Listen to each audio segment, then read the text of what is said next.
Good morning. 5:44 is the time, and we continue to count down to the Bay Bridge shutdown this morning. Take a look at the live countdown ticker going 14 hours, 15 minutes, 16 seconds. Again, we're counting down till 8 p.m. tonight. That is when the Bay Bridge will be shut down to traffic in both directions. Caltrans workers will then come onto the upper deck and begin cutting away a section of the bridge. In fact, we've got a live camera here, a Caltrans camera that we'll show you here.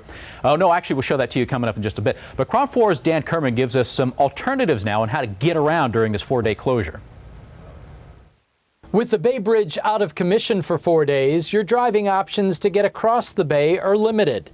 The first alternative is to take the Richmond-San Rafael Bridge to 101 and then the Golden Gate Bridge into San Francisco. A second option is to take 880 to the San Mateo Bridge. But keep in mind, the 880-92 interchange is under construction, and that won't help matters. But road crews will create a 2-lane off-ramp from southbound 880 to westbound 92 for the weekend. And finally, a third option is to take 880 to the Dumbarton Bridge. A better bet is public transportation. BART, which broke passenger records during the 2007 closure, will be running trains 24 hours a day from Friday at 1 a.m. through Monday. But overnight service will be limited to just 14 of BART's 43 stations. Bay Area ferries will also be beefing up service, in many cases doubling capacity, but mostly on Saturday, Sunday, and Monday. And again, we have continuing coverage here on KRON 4 of the countdown to the shutdown. You can find out all the information you need to know on our website, not only about the project, but as Dan was just showing us, how to get around while the bridge is closed during the Labor Day holiday weekend. So give it a look, KRON4.com. All right, at 5:46, we also want to update you on the wildfires burning in Southern California right now, particularly the Station Fire. That's the largest one burning. It's in the Angeles National Forest, 140,000+ acres burned already this morning. That's roughly 219 square miles of forest absolutely charred now. But the firefighters are getting a better handle on it this morning. That's the update. Their main concern, though, at this point is the southeast corner of the fire. More populated communities down there like Arcadia and Pasadena are in the line of where this fire is moving towards. But as we said, the fire is now 28% contained. So that's the update. 28% containment. Yesterday it was 22. So they are getting their hands around this thing, but they still have a long way to go. The fire's already destroyed 64 homes, 49 outbuildings also destroyed, and many of those evacuated, we understand, though, are being allowed back to their homes, but in a good number of cases there isn't much left to come back home to. Investigators now trying to figure out the cause of this fire. They think it was human caused. They don't think it was deliberate, but they're looking into it this morning. All right, at 5:47, let's get an update on the weather now. Drew Harmon standing by with a closer look at that. Good morning, Drew. Good morning, James. Yesterday we saw some temperatures get downright warm. Our high for the Bay Area yesterday did top off at about 99 degrees, just under 100 degrees, and we're going to see that warming once again, although a little bit cooler than yesterday. 62 degrees at the coast. It's 5:48 on the KRON 4 Morning News. Let's get a check on traffic with George. Thanks, Drew. Taking a look at the ride on Highway 4, it's hot spot free. It doesn't even have any slow spots this morning for the west. So it's been a pretty rough ride for the Bay Bridge for the last 2 or 3 days. We've seen much heavier traffic over the last week than we're used to seeing over the last several months. James? All right, George, thank you very much. Now a developing story just coming into the KRON 4 newsroom. We have reports of a gas leak in San Rafael, reportedly causing some evacuations. Let me zoom in here. We'll take this map full screen. I'll zoom in here so you can get a better idea of the area that we're talking about. It's 4th Street and H Street in San Rafael.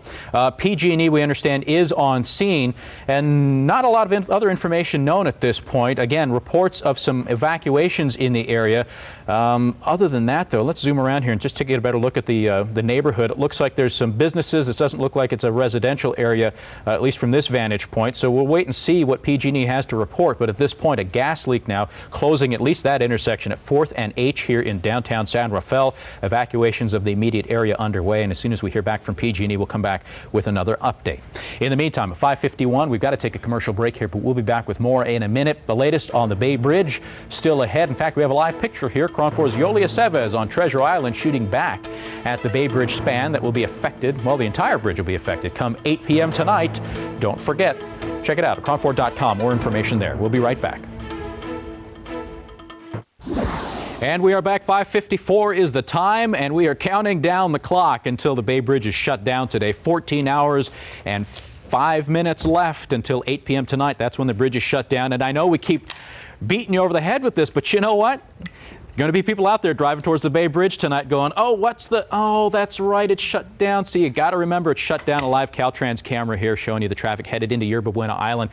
All of this will be shut down 8 p.m. tonight. Don't forget, won't reopen until Tuesday at 5 a.m. next week, Tuesday.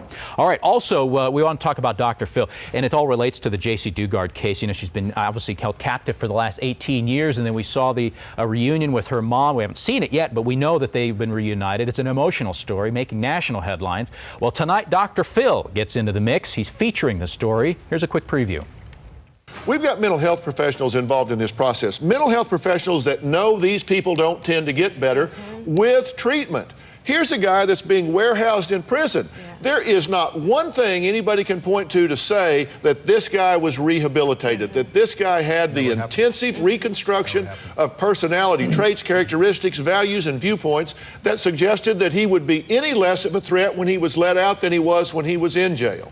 When he was in jail at this time, he said he liked rough sex with his victims. Realize that 70% of the people in California that are in prison that get released reoffend again. There are 675,000 registered sex offenders in America. There's only 685,000 cops. How do we keep track of this? Well, you can watch the whole deal there on Dr. Phil tonight at 8 p.m. right here on KRON 4. And as a matter of fact, you'll also see KRON 4 reporter Kate Thompson on the show as well. She was in the audience, and Dr. Phil chatted with her about her reporting out there in Antioch and what she saw in the backyard there, the Garridos' backyard. That's all coming up 8 p.m. tonight here on KRON 4. Hey, and don't forget, as we go to break, it is Lotto Thursday. Cash is the winning word, so if you need some cash, enter in the contest. You can get yourself 44 Super Lotto Plus Quick Pick coupons. Just head to our website, get that done. Watch the drawings live Wednesday and Saturdays right here at 8 p.m.